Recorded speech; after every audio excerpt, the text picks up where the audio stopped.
rite of passage. It's something that happens to everybody, and you get through it, and you're a tougher person because of what you've gone through. Obviously, a very tragic situation for you. You know, that wasn't the case. It wasn't a simple case of bullying. It wasn't a simple case where kids were just being mean. It was, I don't think they realize, and perhaps you can address this since this is so near and dear to you, that do kids realize that they're pushing buttons to a point where some of these kids are having difficulty dealing with it? I don't think they do, and I think in today's society, and when I talk to students, I really make sure that they really understand every one of us is wired differently. You know, that's just how it goes. Something that's going to affect one person is not going to affect the other person the same way. And I think with the technology today, you know, Matt's was before the whole surge of what we have with Facebook and phones. But technology today has actually added to that, the lack of empathy amongst some of our students, because they really don't feel like they're either going to get in trouble or no one's going to know who they are. And that's one of the issues, like with cyberbullying. A lot of people, they feel anonymous, that I can do a lot more than what I would ever do to you face to face. So I think we are finding that bullying is much more emotional. There's a lot of emotional baggage that will go along with it.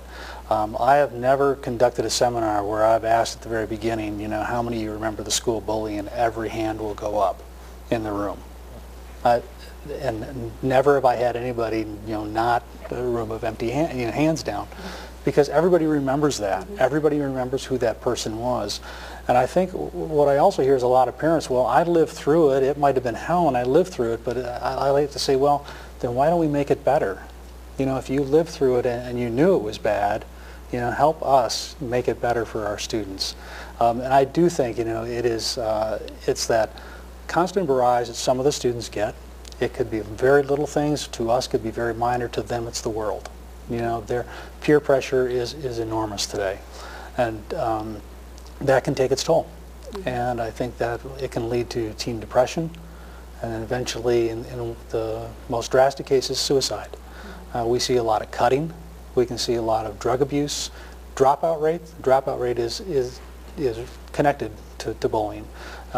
Everything, if you look at it, and this is how I look at it, bullying is kind of the base cornerstone of a lot of the problems in our school today.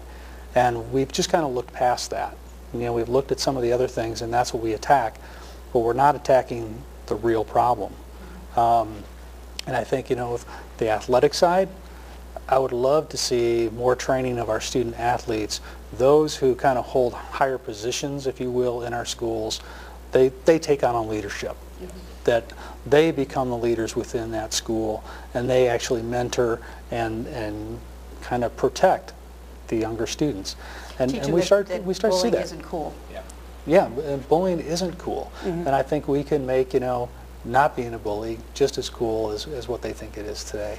But I think we are seeing a lot of kids are having a lot of more of the mental and emotional issues connected with bullying than anything else. Sure. And for those who don't remember, Kevin, you lost your son Matt after a hazing incident in East Lansing. He was just 14? 14, 2002. 14 years old, and you've been fighting ever since to try to, you know, save other kids for, you know, for the most part. But I think you're right when you talk about people, you know, you don't realize. I've done a little informal talking to people about what they remember about high school, and you're right, everybody remembers the bully, and they all remember one incident that they've carried with them for years. And you just think, you know, if you know that this is going on, and if you know that it's had an effect on the person that you've become, why would you not want to change that?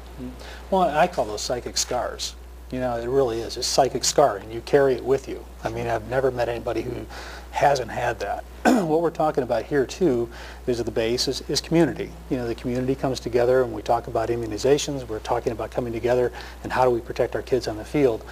That's kind of the route that I see also in anti-bullying. It has to be a community. It has to be the parents, it has to be the teachers, it has to be the students themselves, law enforcement, anybody who comes to the table to bring a different viewpoint. And we just have to kind of listen and start to figure out what's going to work best for that school. Immunizations are great. They work for everybody because we know, you know, how they work in the human body. Anti-bullying programs aren't the same.